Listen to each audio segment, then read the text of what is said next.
concluded. Move to questions without notice. Are there any questions? And I give the call to the Honourable Leader of the Opposition. Thank you, Mr Speaker. My question is to the Prime Minister. Prime Minister, sadly for Australian families, when it comes to economic management, Labor doesn't have a clue. The government has delivered 2 budgets and families are worse off as a result of your decisions. Labor is driving up prices and killing the economy. When will the Prime Minister admit he has got it wrong?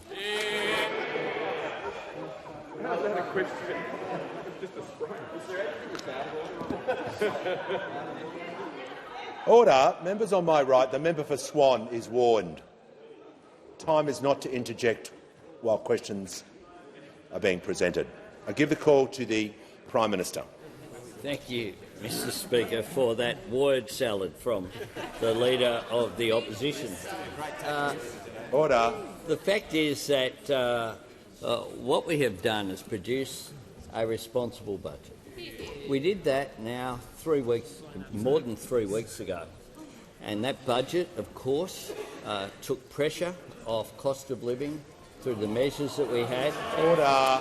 On $3 billion plan for energy, our plan for cheaper medicines, our cheaper childcare plan comes in 1 month from today.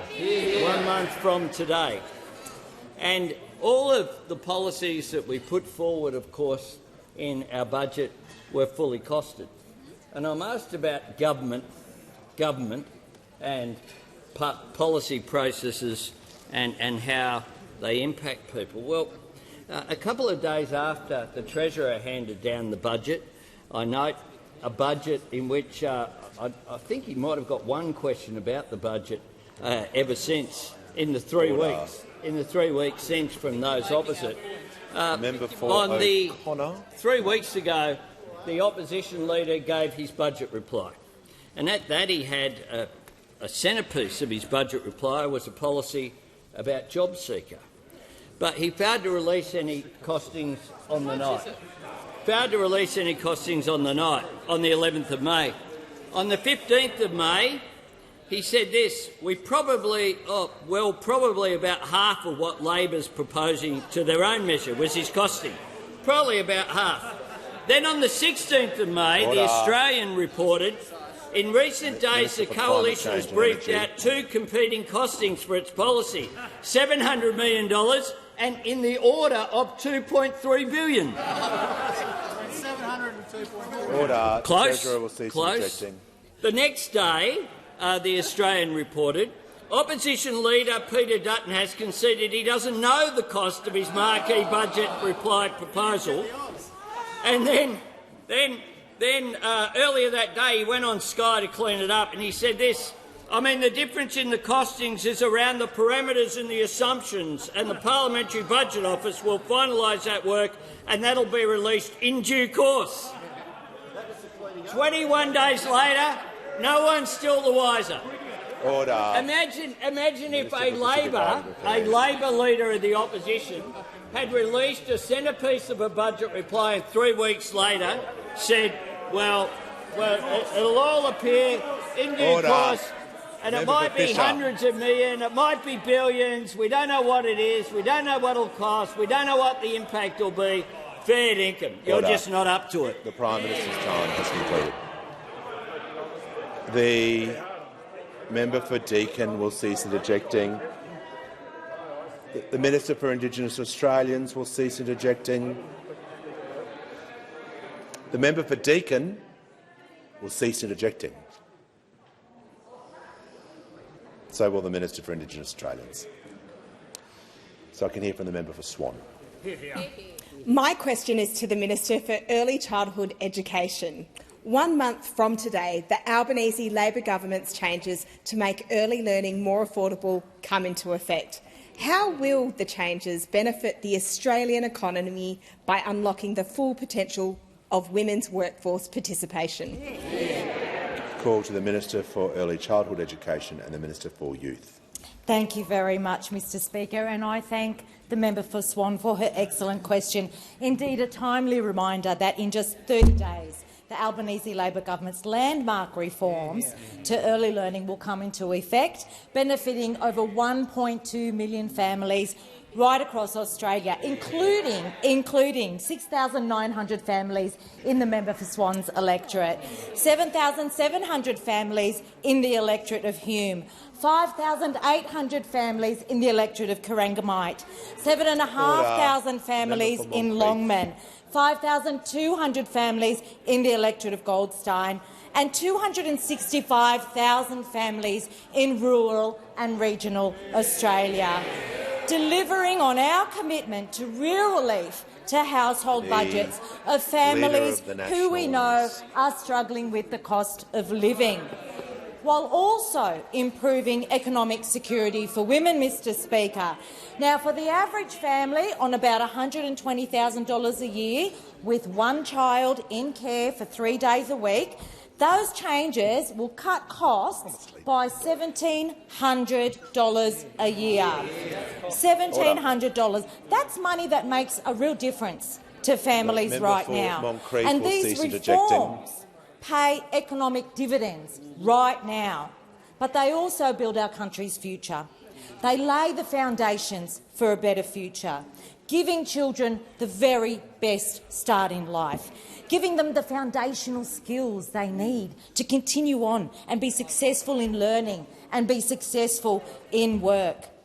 But we also know that early childhood education and care benefits Australian women who are often the primary carers, because too often the cost of early learning means that women's choices to participate in the workforce or to take on study are limited. And that means that the economic benefits of women's participation can't be fully realised. Our reforms are going to unlock that full potential, boosting productivity by giving women and families more choice. Now, Mr Speaker, I know firsthand how important early childhood education was in my life and the choices it afforded me to go back to study, to go back to work, to give my sons a different life. And I want all women in Australia to have that choice. According to Danielle Wood from the Grattan Institute, making early childhood education more affordable is, I quote, a rare win-win-win policy. It's a win for families, it's a win for children, it's a win for women, it's also a win for the economy, and, Mr Speaker, it's a win for the future of our country. Getting close to being warned. Just, if the member for Moncrieff continues to interject, she will be warned. I give the call to the member for Canning. Thank you, Mr Speaker. My question is to the Prime Minister. In November, in an interview with the Australian newspaper, the Prime Minister said he would spend whatever was necessary to produce the Defence Force that could defend Australia. But this week, the Department of Defence confirmed in budget estimates that the government has cut $1.5 billion from the Australian Defence Force. Australia is in the most challenging strategic environment since the Second World War. Why is the Prime Minister breaking promises and making it harder for the ADF to keep our country safe? Order. Give the call to the Prime Minister. Very keen to have the opportunity to add to this answer. The fact is that what we have done is produce a defence strategic review, aimed at what assets does Australia need to defend ourselves, where should they be placed, and actually delivering it. If you can't defend your country with a press release, and what we saw from those opposite is a press release.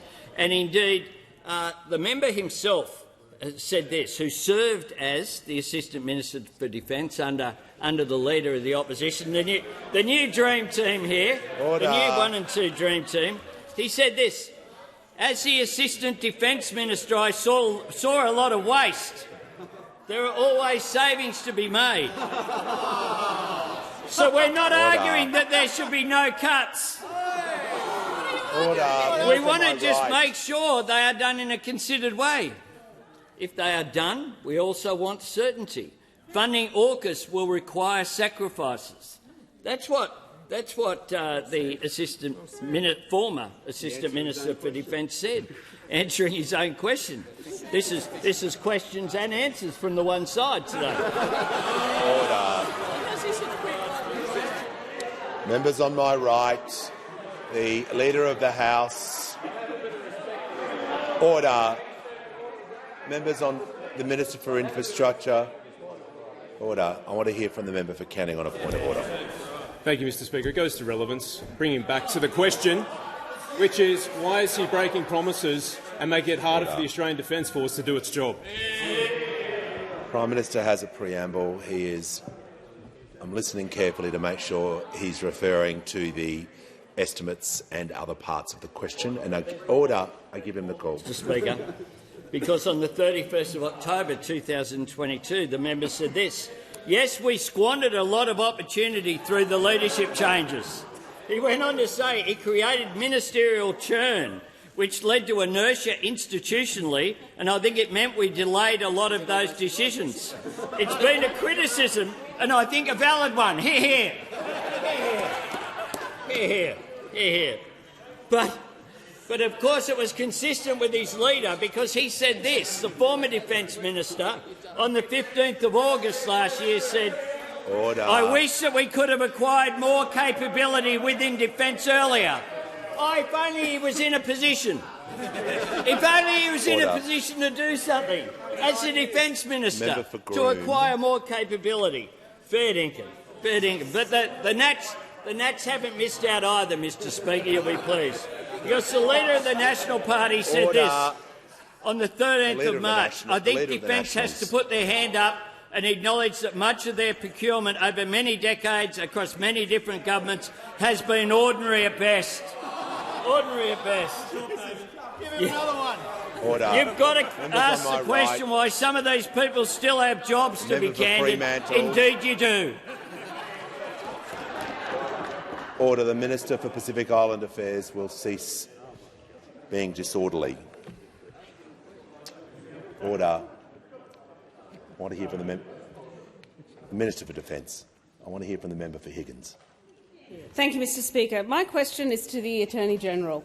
How has the Albanese Labor government delivered on its key commitment to establish a National Anti-Corruption Commission after almost a decade of inaction? Good question. Give the call to the Attorney-General. Thank you, Mr Speaker. I do thank the member for Higgins for her question. It's been a busy first year in government. Ahead of the last election, the Albanese Labor government pledged that if the Australian people gave us the honour of governing this nation, we would repay their trust by returning integrity, honesty and accountability to government. Labor told Australians that if we were elected, we would legislate a National Anti-Corruption Commission in 2022, and we did. We said that we would establish the inaugural leadership team through a merit-based selection process, and we did. We said we would have the Commission operational by mid-2023, and we will. I'm very pleased to advise the House that the National Anti-Corruption Commission will commence operation on the 1st of July this year. We said we would deliver a watchdog with teeth and without delay, and that is just what we have done. Those opposite also promised to deliver a National Anti-Corruption Commission. They promised at the last election. Indeed, they promised at the election before that. The Australian people waited for over 3 years, but those opposite never even introduced a bill to Parliament. They were never serious about it. Well, this government is serious about tackling corruption. We are committed to cleaning up the mess left by those opposite. We've honoured our commitment to legislate a powerful, transparent and independent National Anti-Corruption Commission, and this is yet another example of the Albanese Labor government delivering for the Australian people in our first 12 months in office. Order. Give the call to the member for Gippsland. Give the call to the member for Calare. To the Treasurer. Treasurer, today I spoke with Scott Goodkin, who is from Mudgee and runs a small business with his wife Barbara called Mudgee Music. It's a music shop, and Scott also teaches bass guitar along with 3 other music teachers.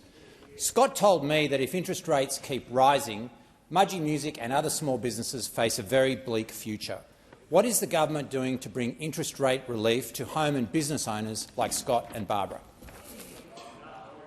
Order. The member for Fisher.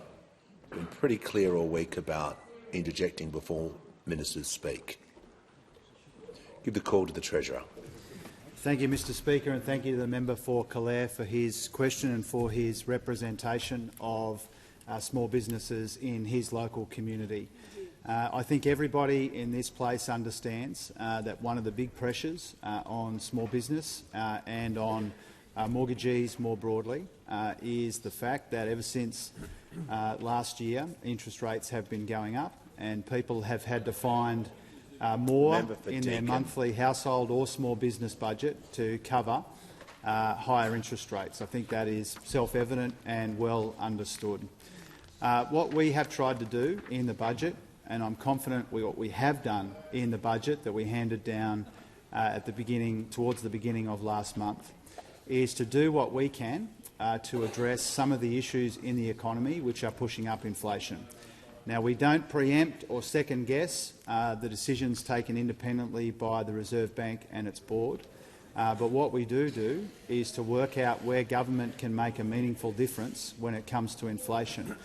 And inflation was the primary influence on the May 2023 budget in at least three ways. First of all, providing responsible cost of living relief where we can without adding to these inflationary pressures. The Reserve Bank Governor said yesterday that he believes, from his point of view, that the budget is not adding to inflation. If anything, it's taking the pressure off inflation. And he said yesterday in his testimony that there's nothing in the budget which makes him revisit his thinking about interest rates into the future. Secondly, we know that we need to deal with issues in the supply side of the economy, and that's why we've got big investments, whether it's energy, technology, people and skills, and in trying to repair busted supply chains which are pushing up prices and pushing up interest rates as well. And the third thing we did is we showed spending restraint in the budget to get the budget in much better nick, to make sure the budget's not adding these inflationary pressures, and also to rebuild some of the buffers in the budget. That's why we're forecasting a surplus this year. That's why we've banked such a big proportion of the upward revision in revenue. So we do understand. My message is to your small businesses and to the mortgagees in your part of the country, wonderful part of the country, is that we do understand the pressures that they're under. The Reserve Bank takes its decisions independently. We take responsibility for what we can influence, whether it's cost of living relief, spending restraint in the budget, or dealing with the supply side issues in the economy. We take those responsibilities seriously and we're acting on them. Give the call to the member for Cornwall. Thank you, Speaker. Speaker, my question is to the Treasurer. After a decade of wage stagnation, why is getting wages growing again central to the Albanese government's economic plan? The call to the Treasurer. Thanks very much, Mr Speaker, and thank you to the member for her question, also for her experience and her dedication that she brings to this place. Mr Speaker, we said we would get wages moving again in responsible ways, and we are. Wages are growing faster and more people are getting wage rises since the Albanese government came to office. Wages grew by 3.7% over the year to the March quarter. That's the fastest growth in over a decade. And 60% of jobs recorded a higher wage rise than the year before. That's the highest proportion on record and around double the pre-pandemic average. Now, Mr Speaker, we are pleased that wages are moving again and more Australians are seeing the benefits of higher wages. But we do know that many Australians are doing it tough, and we need to see inflation moderate to secure that real wages growth we want to see in our economy. And that's why our budget and our plan is all about taking the pressure off inflation. And the Reserve Bank Governor said yesterday that he believes that it will. But let's be really clear, Mr Speaker.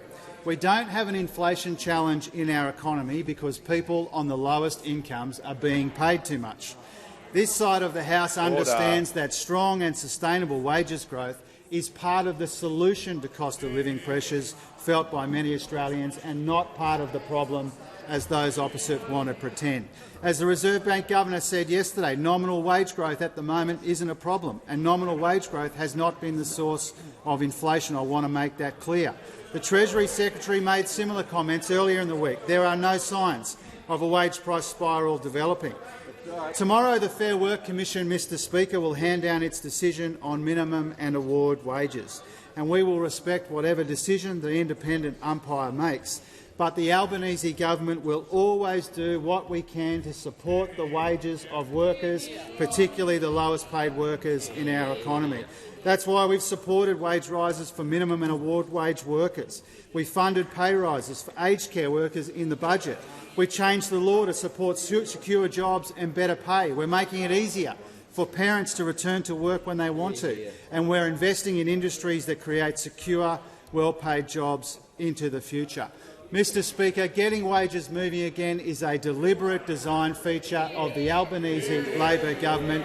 We are proud of the progress that we've made, but we know that we need to do much more to get the real wages growth that people need and deserve in the economy. The contrast couldn't be clearer, Mr Speaker. Those opposite want lower wages, they want more expensive medicines, and they voted for higher energy prices to make the cost of living challenge in our economy even worse. Give the call to the Honourable the Deputy Leader of the Opposition. My question is to the Prime Minister. Through the budget process, this Labor government awarded a $23 million Cyber Wardens grant without tender, which will benefit the Labor-aligned company 89 Degrees East. A spokesperson for the Minister for Health, quoted in the media, confirmed the measure had been brought before the Expenditure Review Committee of Cabinet. Did any ministers declare a conflict of interest at the meeting of the Expenditure Review Committee when this grant was approved? Give the call to the Prime Minister. Order. Order. The groans are not parliamentary. The member for Barker is warned. Thanks very much. The Prime Minister has the call. Very much. Thanks very much, Mr Speaker. I'm not sure whether the Deputy Leader of the Opposition has ever been on the ERC, but if she had ever been on an ERC, she would know the answer to that question. Is obviously that the ERC doesn't consider those levels of detail. It's just never dealt with at a meeting of the Expenditure Review Committee. It's not what we do when we're putting together a budget. It's not what the former government did. Order. It's not what this government did. Order. So as to be, the member for Casey is warned. So the grant that the member referred to was a grant to Cosboa, and it's a matter for them which contractors they engage to administer the program. Order. Give the call to the member for Bruce. Thank you, Mr Speaker. My question is to the Minister for Industry and Science. What is the Albanese Labor government doing to ensure that the growth of artificial intelligence technologies in Australia is responsible and safe? Give the call to the Minister for Industry and Science. Thank you very much, Speaker, and thank you to the member for Bruce for the question and also his engagement on this issue. In fact, there are a number of parliamentarians that have thought deeply about this matter. The member for Higgins, I want to congratulate her, and also the member for Curtin, who's raised these matters, because it is something that the community is thinking deeply about. And the Albanese government is determined to support the uptake of technologies in a way that are fair, inclusive and reflect community interest. And fairness and inclusivity are core values for our government. These values have informed all technology-related policy in my portfolio, and they've guided our work, for example, to grow the tech workforce in Australia. I'm pleased to say that this week we announced we've reached 935,000 jobs, up 8% since last year, and we're well on our way to reaching our tech jobs target of 1.2 million jobs by 2030. We want to maximise the benefit of technology in ways that benefit us, and while also having a clear focus on curbing risk. It's been estimated AI could add about $1 trillion to $4 trillion to our economy over the next 15 years. But recent AI models are being adopted at speed and scale, and there is concern in the community about the pace at which the technology is developing. Our government respects this concern. That's why we're acting. In February, the Albanese government commissioned the National Science and Technology Council to provide a rapid report on the development of generative AI, and the report provided a consensus position from our science and research community on immediate trends in AI. And today, we've announced the next step in making sure we have modern laws to manage modern technology, which is why the Albanese government released a discussion paper and the NSTC paper to help guide that work.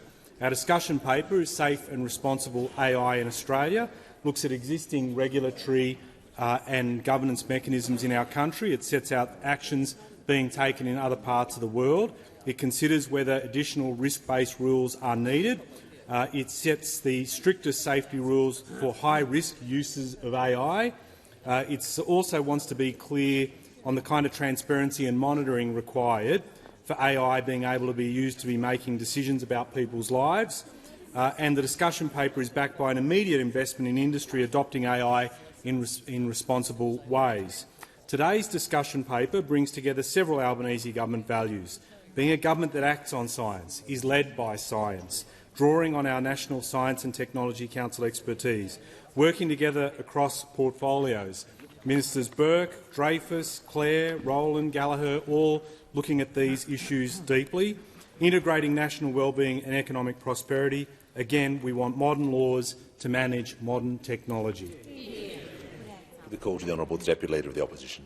My question is to the Minister for Health. I refer to media comments from the Minister's office last night claiming the Minister had nothing to declare when ERC awarded the $23 million Cyber Wardens grant. At Senate estimates today, it was confirmed the Prime Minister put in place a specific conflict of interest protocol for the Minister on matters relating to 89 Degrees East. Given the Minister is under this prime ministerial direction, why didn't he recuse himself from the decision to award this grant, which benefits 89 Degrees East? Give the call to the Minister for Health and Aged Care.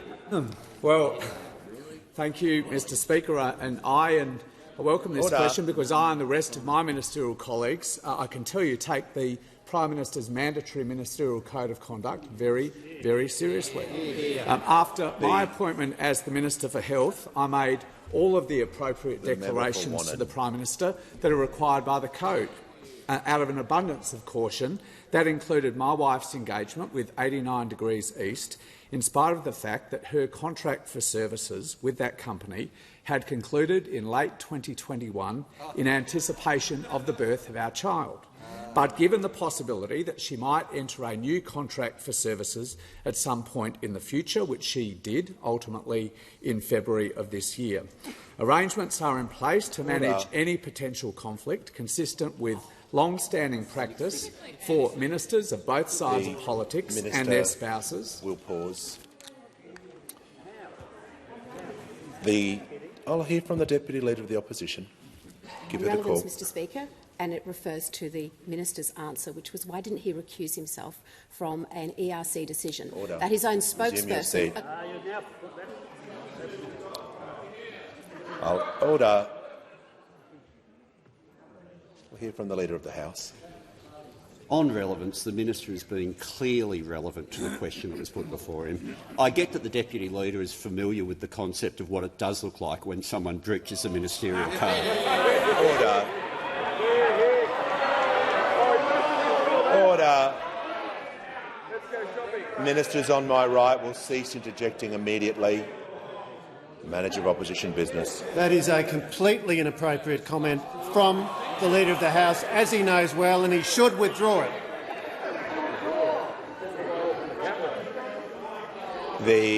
Look, to assist the House, if the Manager of Opposition finds that term offensive, I'll just ask the Leader. He was stating he was making a statement. He was making a statement. But if there is offence taken, my process is to— Order. Order. Order. Just the member for Groom, just to assist the House, I couldn't hear the full comment, but if there is an offensive comment made, I'm just going to ask the Leader of the House. I'm asked on the basis to assist the House. I withdraw. Thank you. Back to the point of order from the Deputy Leader of the Opposition. The Minister is— I'm listening carefully to his answer. He's going step by step in terms of the process, in terms of what actions have been taken, he is being entirely relevant, and I'll ask him to continue, and I'll listen carefully to make sure he is. Thank you, Mr Speaker, and I can confirm that at no time has any matter been before me for decision about that company. And were that to happen, I would manage that in accordance with long-standing arrangements followed by both sides of politics about potential conflicts between ministers and their spouses. Order. Order. Members on my left. Give the call to the member for Aston. Thank you, Speaker. My question is to the Minister for Infrastructure.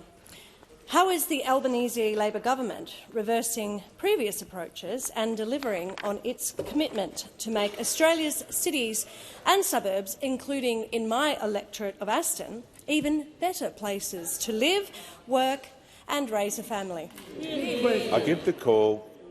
Order. The Leader of the Opposition, just while I give the Leader of the Opposition and the Prime Minister just can pause their conversation for a moment. I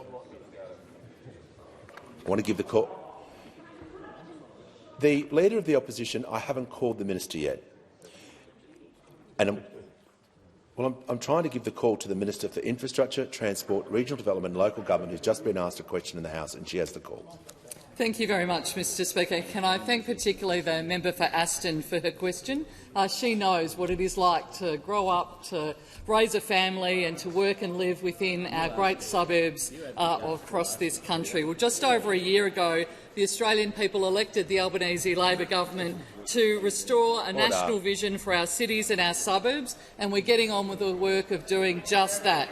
Our government knows just how critical our cities are, driving national productivity, contributing to our cultural identity and housing 2 in every 3 Australians. We want every city and every suburb to be an excellent place to live, with equitable access to the jobs, to the housing, to the services and the infrastructure every Australian deserves. That is why our recent budget delivered significant investment in our cities and our suburbs. We're producing a national urban policy framework which will once again put the Commonwealth at the heart and into the business of shaping our great cities and our suburbs. The work will be guided by experts in design, planning, sustainability, property and housing via the new Urban Policy Forum, headed up by the fabulous Professor Barbara Norman, and will work hand in hand with state, territory and local governments to deliver a truly national vision. We're reconvening the planning ministers alongside my ministerial colleagues from around the country to work on issues around housing supply and affordability, climate change, communications and urban environments. And we're delivering real investments in our cities with a new community infrastructure grants program for our cities, suburbs and peri-urban communities, the Thriving Suburbs program.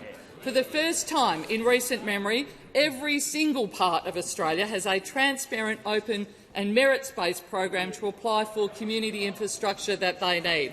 And we're establishing a new precincts and partnerships program to invest in city-shaping precincts which deliver significant benefits to our cities. We're looking to fund best practice projects from innovative industrial precincts supporting new ways of working to mixed-use communities while delivering the housing, cultural and commercial opportunities for our cities need. These partnerships will be led by communities because we know nobody knows our cities and our suburbs better than the people who call them home. And we will make these investments through a transparent process with publicly available guidelines so communities aren't pitted against each other for funding decisions made behind closed doors.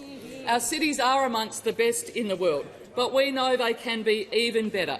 Those opposite left a policy vacuum when it came to cities' agenda and the city space with their city's reference group last meeting in 2019. Instead, we are getting on with the process of making sure we've got the policy settings right to invest in our cities and to invest in our thriving suburbs, because we know that they matter to the people of Australia. Call to the member for Banks. Thank you, Mr Speaker. My question is to the Minister for Communications.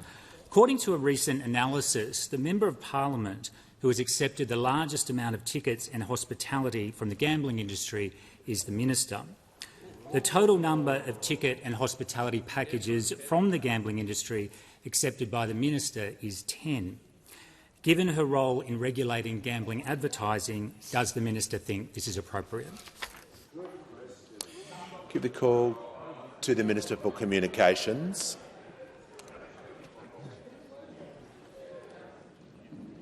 Well, thank you, Mr Speaker, and I thank the member for his question. The reason why the member knows that information is because I have declared it all as required by the parliament, as every member of parliament is required to do so. And the reason why it is declared is because I follow those rules.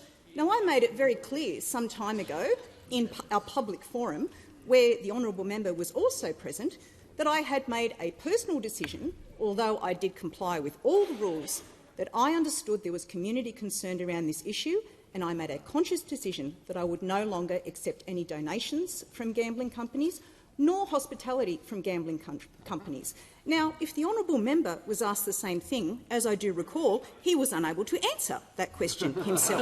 So the member may wish to reflect on his own behaviour in this regard. Now, Mr Speaker, the reality is this. The member for Petrie. The policy that this government, and as I administer as minister, along with a number of other ministers, including the Minister for Social Services, when it comes to this area, is based on the solid principle of harm minimisation.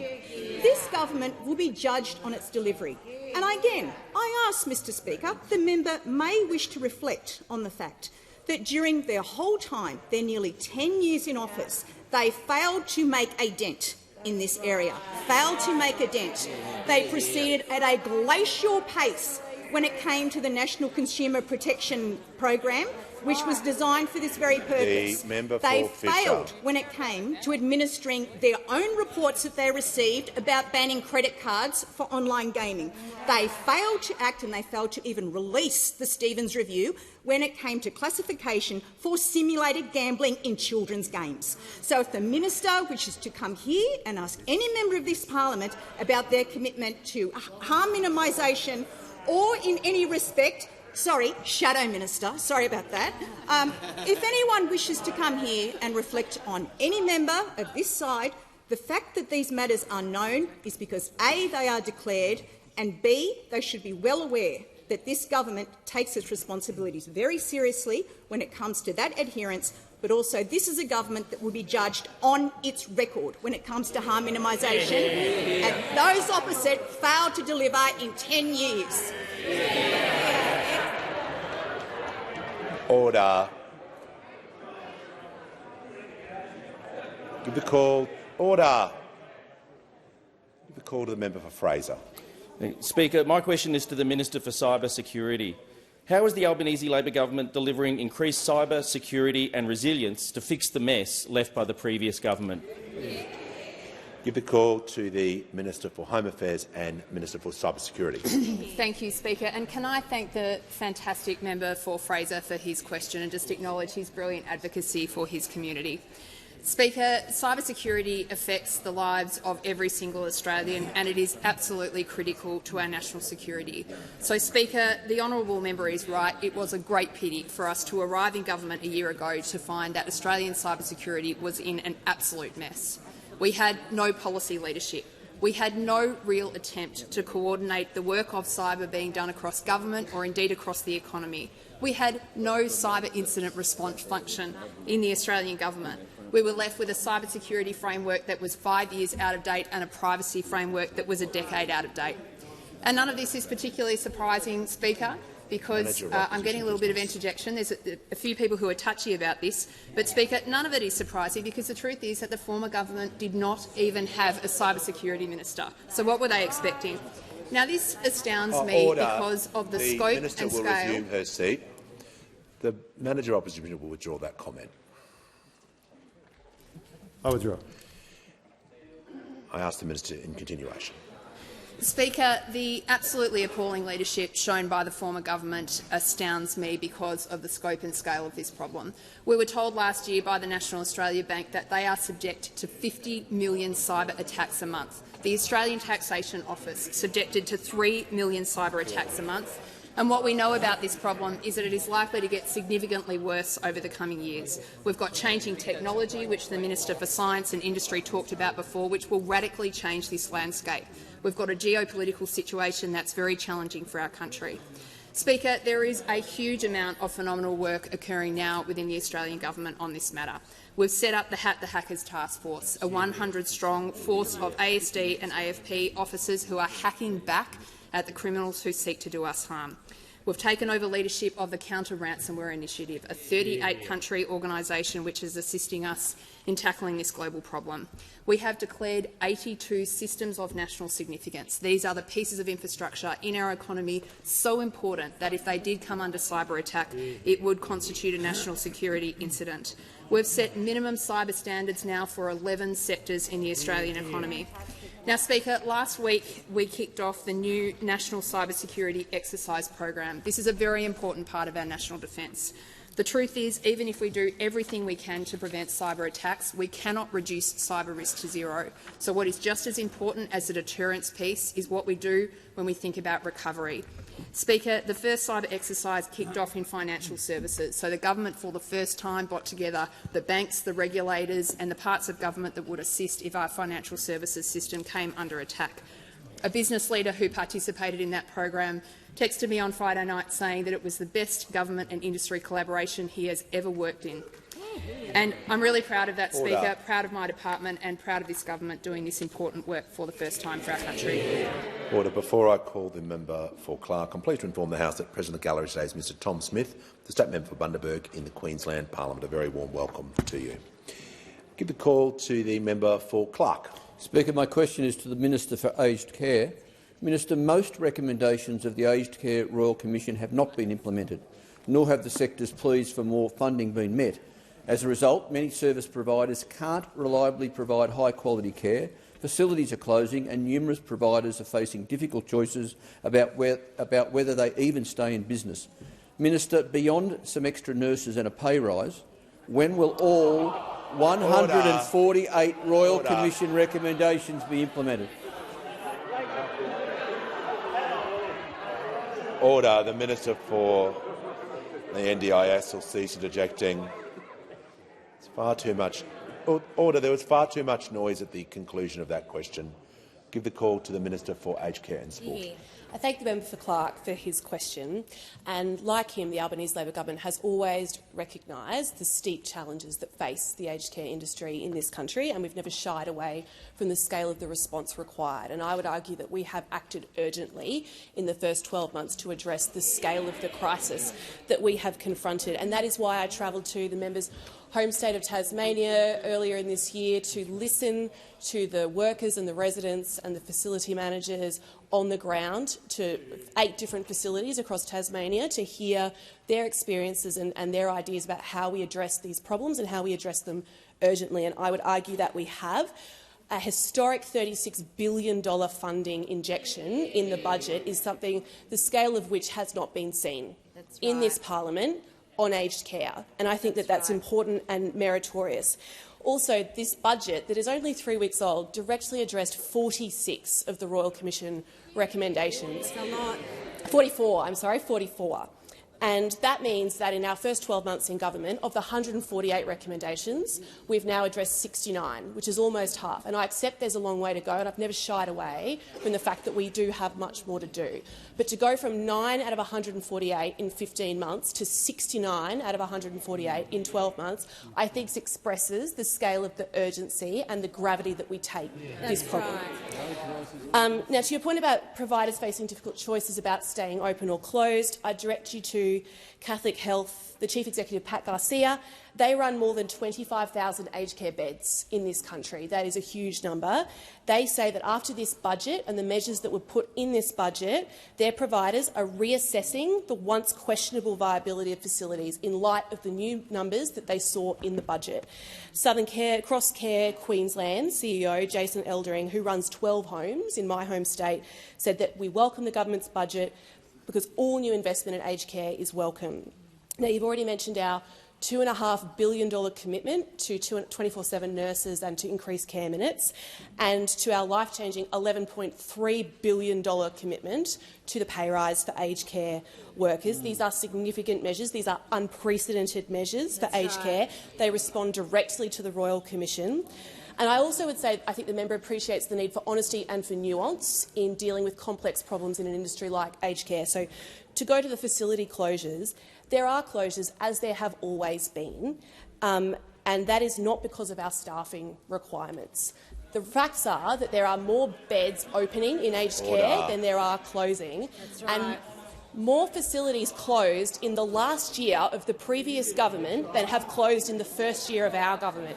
And the facilities closing in the last year of the former government were not closing because they prophetically foresaw the changes that would come. Has concluded. Order. The call to the member for Moreton. Thank you, Speaker. My question is to the Minister for Immigration, Citizenship and Multicultural Affairs. How is the Albanese Labor government changing citizenship rules to provide a direct pathway to citizenship for New Zealand citizens and to support long-term residents who've been building their lives in the Australian community? Call to the Minister for Immigration, Citizenship and Multicultural Affairs. Thanks very much, Speaker, and I thank the member for Moreton for the question, and I recognise his long-standing advocacy on this issue for those in his community, but right around the country on this, which is basically an issue of fundamental fairness, an expression of our values, values we share with our friends over the ditch in New Zealand. Now, Speaker, ours is a country that has been built by citizenship, which is, of course, that common bond that unites all of us, those of us who became Australians by birth or those who became Australian by choice.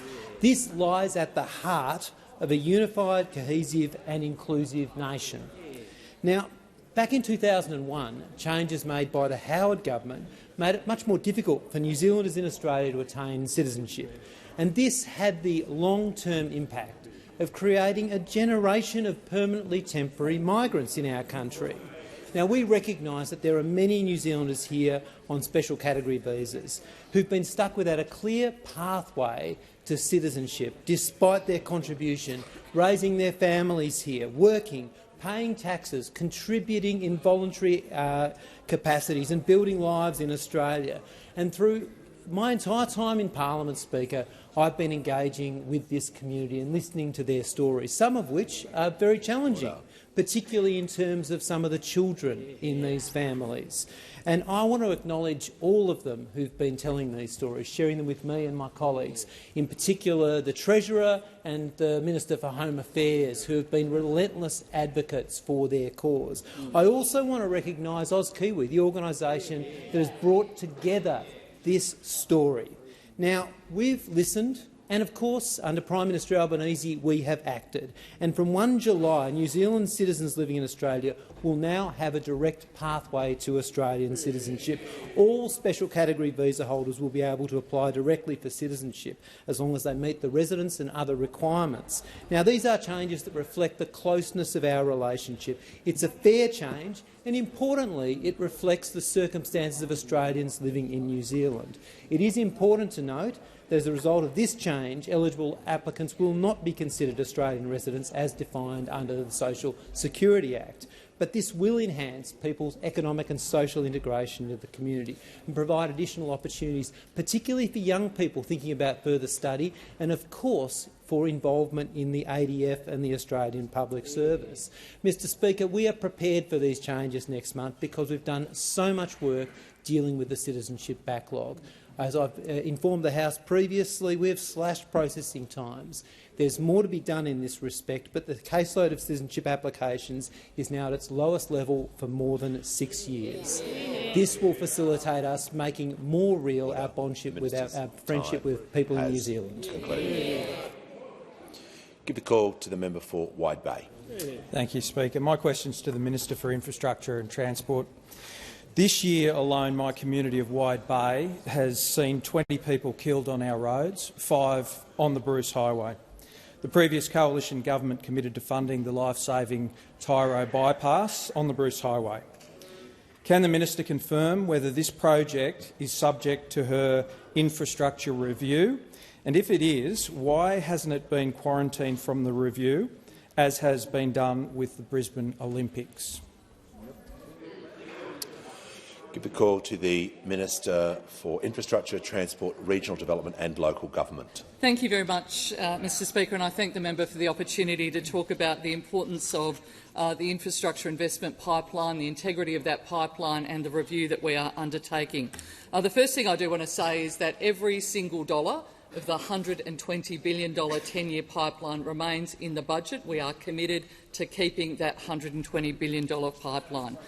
But what we have got is a problem when it came to the previous government, when you looked at that infrastructure investment pipeline. When we last left office, there was about 140 projects in the pipeline. Now, today, there are 800 projects in the pipeline, a large number of them added in the 2016 and the 2019 election campaigns.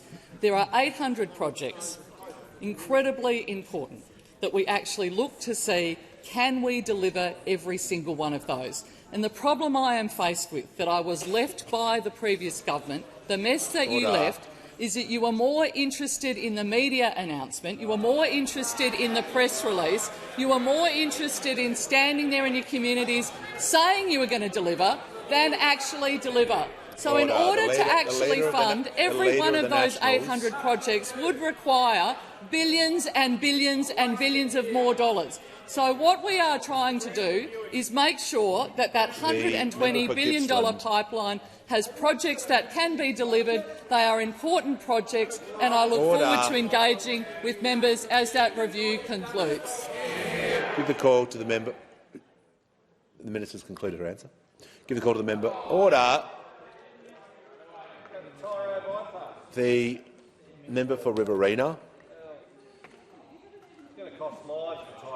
The Minister for Infrastructure has concluded her answer. She doesn't need to continue. The member for Wide-Bay and the Minister for Infrastructure can continue that discussion after question time. We give the call to the member for Solomon. Thanks, Speaker. My question is to the Minister for Veterans Affairs. What steps is the Albanese Labor government taking to improve services and supports for veterans in the Northern Territory? I give the call to the Minister for Veterans Affairs and the Minister for Defence Personnel. Thank you, Speaker. And I thank the member for Solomon for this important question. And I thank him also for his ongoing advocacy in support of veterans, not just in the electorate of Solomon that he represents, but across the entire top end. And it was my very great pleasure to be able to join the member for Solomon on Monday of this week in the opening of the Mates for Mates Veterans and Families Wellbeing Centre, a family and veterans hub put together with a $5 million contribution from the federal government, a hub that will be able to service not just the 7,500 veterans across the Northern Territory, but the 10,000 veterans across the Northern Territory. And we're doing this because we have a commitment to making sure that we are best coordinating the services made available to our veterans and their families in the places that we see the greatest concentration of those veterans. And so we're going to see out of the Mates for Mates Veterans and Families Wellbeing Centre that they'll be offering supports in transition, in employment, in education and training, in advocacy services, in mental health and physical health. But critically, it will provide a place for people to come together, to share a brew, have a barbecue, form connection, to provide that peer support to each other as veterans in the community, and that is critically important. But also, this hub joins our Veterans and Families Hub network, which we have funded to see the hubs learn from each other about what's working, what's not working, so that we can take the best of these hubs as we roll them out across the country with the further hubs that we will be establishing in the areas of highest need across Australia, which is an excellent contribution. But of course, this hub doesn't just stand on its own. This hub joins a suite of services that are being made available, including our contribution to fund the Scott Palmer Centre in Darwin, which is a veterans homeless service, which will see them supported there. Of course, I might point out what we really need as well is the Liberals, Nationals and the Greens to support our Housing Australia Future Fund so that we can support even more veterans who are homeless across the country with the support and services that they need. Meanwhile, we've also been fixing the backlog that we were left from the other side, which has declined now under our watch by 20% from the peak. Getting through that backlog, it's continuing to go down. We've been taking action on the recommendations from the Defence and Veterans Suicide Royal Commission, and of course we're working on reforming over a century now of legislation for veterans' entitlements. But can I say also, it was great to be able to sit down for an informal chat with the veterans at Mad Snake Cafe and with the member for Solomon, to hear from the front line about their experiences as veterans, about the services they need and how we can continue to deliver a better future for veterans and families in Australia. Give a call to the honourable member for Brisbane. Thank you, Speaker. My question is to the Prime Minister. Student debt was indexed today at 7.1%, adding thousands of dollars to the already giant debts from uni fees. Prime Minister, you got to go to university for free, so why did your government do nothing to stop this indexation and even go so far as to block the Greens bill to freeze student debt and abolish indexation? Give a call to the Minister for Education. Thanks, Mr Speaker. I refer you to the answers I gave to the member for Clark last week, as well as to the member for North Sydney yesterday, where I directly answered that question. The fact is that there is a cost to getting a university degree, but there is also a value. The average income of somebody with a university degree today is about $100,000, and the average income of somebody whose last year of education was Year 12 is $70,000. So that's a $30,000 difference each and every year. And the average amount of HECS debt amongst people who have a HECS debt today is $24,000. People's repayments today don't change. It's important to make this point. This is not the way HECS works. It's not like a loan from a bank where when interest rates go up, your repayments go up. Repayments don't go up unless your salary goes Leader up. of the Australian Greens has ceased to The other point to make here is this. HECS is an interest-free loan. It's not like a bank where they lend you money and then they charge you interest and make a profit. The taxpayer doesn't make a profit here. The taxpayer lends $1 and they get that dollar back in real terms. That's it. No profit. If we make a change here, what this means is that taxpayers in all of our electorates have to pay more. And if we do what the Greens are suggesting, that's taxpayers paying $9 billion more. But more than that, the Leader of the Australian Greens is warned. It means that fewer people go to university, not more. Just a lucky few, a privileged few. And I want more people to go to university. I said yesterday there are some parts of the country where 70% of young adults have got a university degree. There are some places like Elizabeth in South Australia where it's 7%. Now, I want young people in Elizabeth to have the same shot at going to university as the young people at Elizabeth Bay. I do. The Minister will pause. I want to hear from the member for North Sydney on a point of order. Thank you, Mr Speaker. It's actually to direct relevance, and I would suggest to the minister, if you don't have the answer, please feel free to take it on notice and feed back to us later. Resume your seat. Order. The question was about student debt and about who got to go to university and whether people got to go to university for free. So that was an abuse of a point of order. So the member for North Sydney is warned. Order. We don't need commentary when I make a ruling for anyone in the House. I'm just going to allow the minister to continue in silence.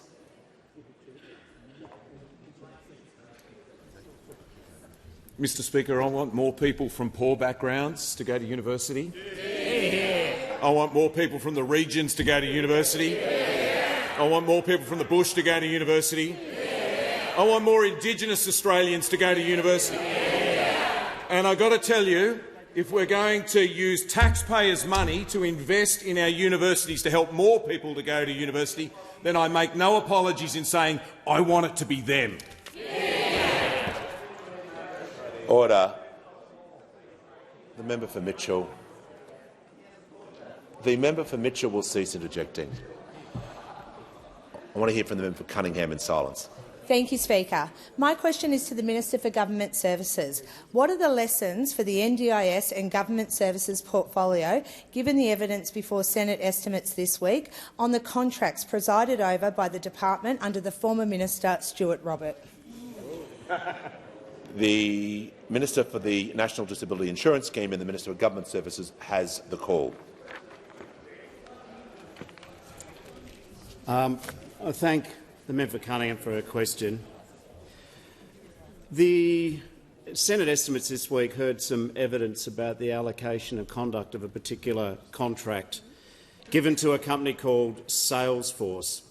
The background of this contract and the investigation was initially triggered following reports on the 1st of December last year. Following media reports, my agency heads reviewed contracts. They got Ian Watt to review procurement practices in the previous term and what observations there were to be made. Dr Watt has presented his review. This has been reported to the House. But in particular, the new leadership of the NDIA have had cause to review the contract entered into in February 2020 with Salesforce Australia for their CRM, their customer relationship management software. The contract is valued at $76 million. It was initially intended as a small project, but kept getting revised upwards and not delivering.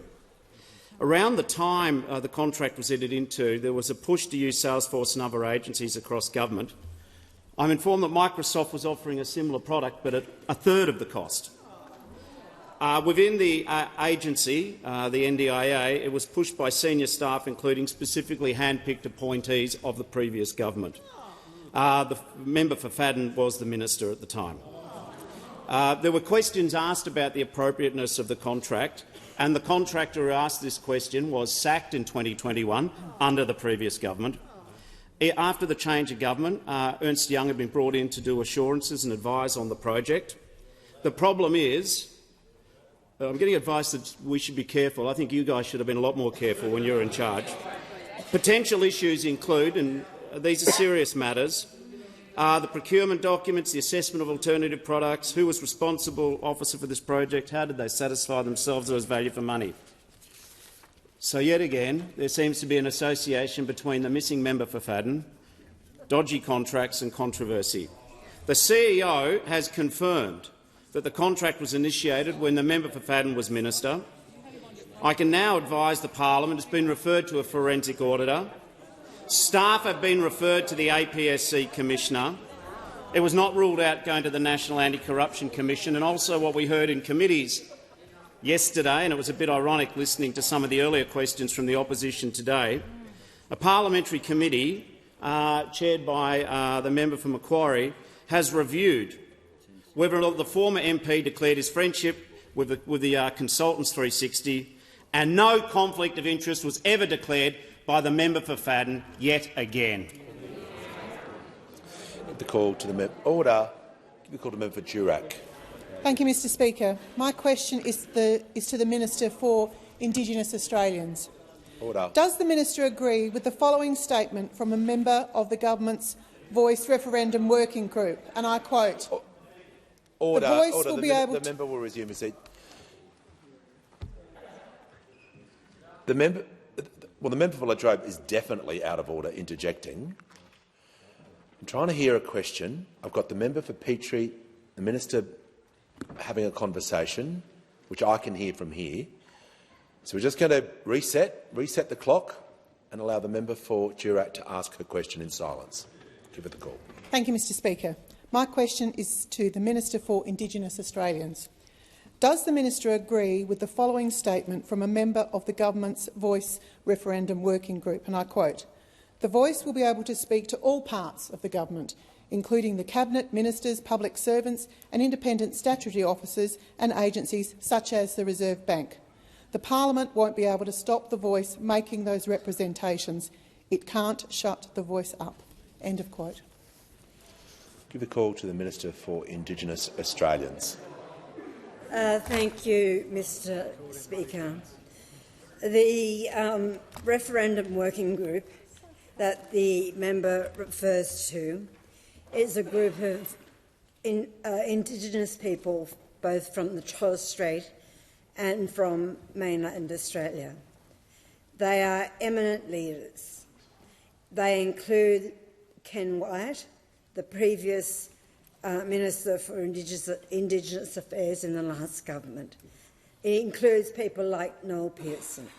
It includes people like Megan Davis. It includes people like Pat Turner.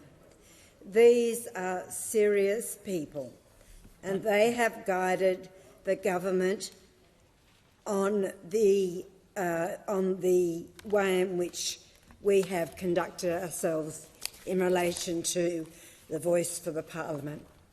There is also an engagement group and a legal expert group. We have released a set of design principles that clearly answer the question that you have asked. The design principles are about how the Voice will be made up, how it will be chosen, and most importantly, what its role will be. It will be a body that will provide independent advice to the Parliament, the Executive, on issues that affect First Nations people. Things like health, things like housing, things like education, the issues that are reported on every year in this House in the Closing the Gap report. That is what the Voice will contain itself to. It will not have a veto power, and it will not have a funding mechanism. It will not deal with things like parking tickets. It will not involve itself in Anzac Day, as scaremongers have said. This is a voice that is about improving the practical outcomes for First Nations people, and it is absolutely about recognising the extraordinary history that everyone in this chamber shares of 65,000 years of story and culture. The Voice will enhance democracy in this country, and it will enhance the way in which this parliament operates. Order. Give the call to the member for Jagga Jagga. Thank you. My question is to the Prime Minister. After 12 months, how is the Albanese Labor government working to bring people together, bridge divides and build a better future? Order. Give the call to the Prime Minister. I thank the member for Jagga Jagga for her question and for her contribution as an outstanding member there in the northern suburbs of Melbourne. 1 year ago, Australians did vote for change, and from day one we've worked hard to prove worthy of the trust that the Australian people placed in us, delivering on commitments, historic investments in Medicare, fee-free TAFE, cheaper childcare, cheaper medicines and energy bill relief, getting wages moving again, acting on climate change, a national anti-corruption commission, rolling out fibre-based NBN. We had an absolute commitment to build for a better future, and it is no accident that the theme of the budget was stronger foundations for a better future. Because 1 year in, we've been turning around a decade of denial and neglect and inaction by those opposite. But what's important isn't just what governments do, it's how they do them. It's how they do them. And I promised to work more collaboratively, and that is what we have been doing. Matt Coleman from the Commonwealth Bank. I've appreciated the way in which they have taken a whole-of-government and brought a collaborative approach. Ross McEwen from NAB. The government has been constructive and collaborative. The passing through Parliament of climate policy has provided business with clarity and certainty. Brad Banducci from Woolworths. Order. The government has provided, to quote him, a steady hand at the wheel. Reforms to boost workforce participation in health, such as the expanded childcare subsidies, paid parental leave scheme and increases to the Medicare rebate, are important in a tight labour market and will benefit many of our 180,000 hard-working team members. Jennifer Westacott, after more than a decade of uncertainty and equivocation, employers now have certainty about our emissions targets and how we're going to get there. Kelly Parker from Rio Tinto. The government has made a very strong start. The improvement in the relationship between Australia and China has been really pleasing to see. Mr Speaker, we have been a government that have been collaborative, that are working with all states and territory governments, that are working with local government, that are working with business, that are working with unions, that are working with civil society, that are working with women's groups, which is why putting women at the centre of the budget a fortnight ago is delivering.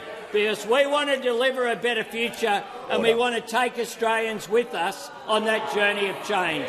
And on that note, Mr Speaker, I ask that further questions be placed on the notice paper. Order. Order. Order. Just the House can come to order. I want to make an announcement. Order. I want to make an announcement to the House. Today in the gallery with us today is Belinda Zolotto, who is retiring from the Department of the House of Representatives after 35 years of service. Belinda started in 1987 at Old Parliament House as a word processing typist, grade 1, before moving to this new building, which opened in 1988 to continue her parliamentary service career. Belinda went on to support a wide range of parliamentary committees and most recently joined me, the President and other long-serving parliamentary staff in cutting the cake to mark the 35th anniversary of our new Parliament House. On behalf of the House, I'd like to thank Belinda for her support to the Parliament for a long period of time and wish you the very best for a well-deserved retirement.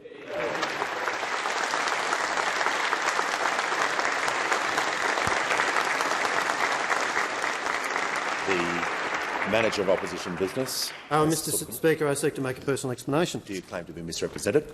I have been misrepresented grievously. Yesterday, after question time, the Minister for Government Services made several deliberately misleading statements about me in connection to concerns I have raised about questions on notice being overdue.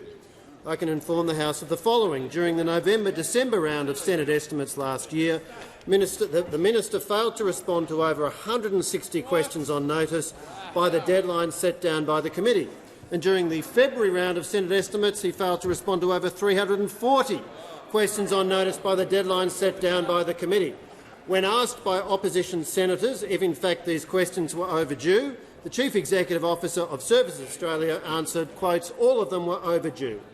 The Minister for Government Services concluded his tirade yesterday by declaring that I should stop, quotes, wasting our time, close quotes, by asking questions of him.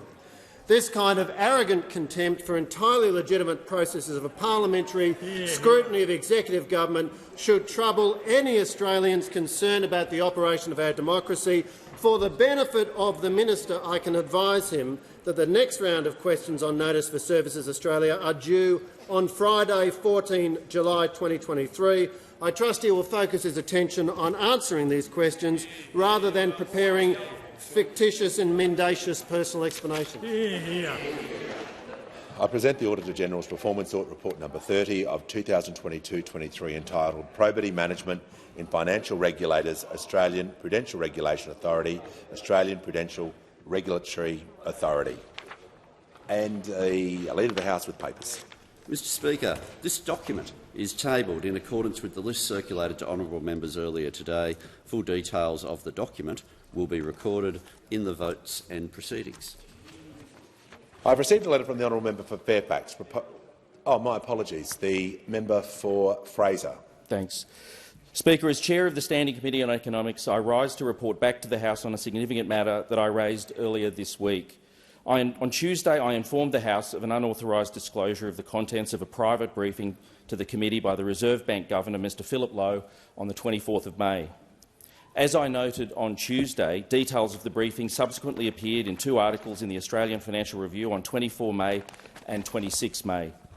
The committee considered this matter yesterday and agreed that these articles are the result of an unauthorised disclosure in clear contravention of Standing Order 242B.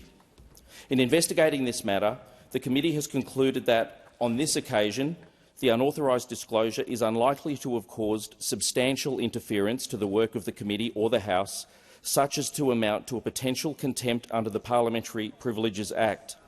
However, the committee does consider that the incident is extremely disappointing and potentially damaging to the future activities of the committee.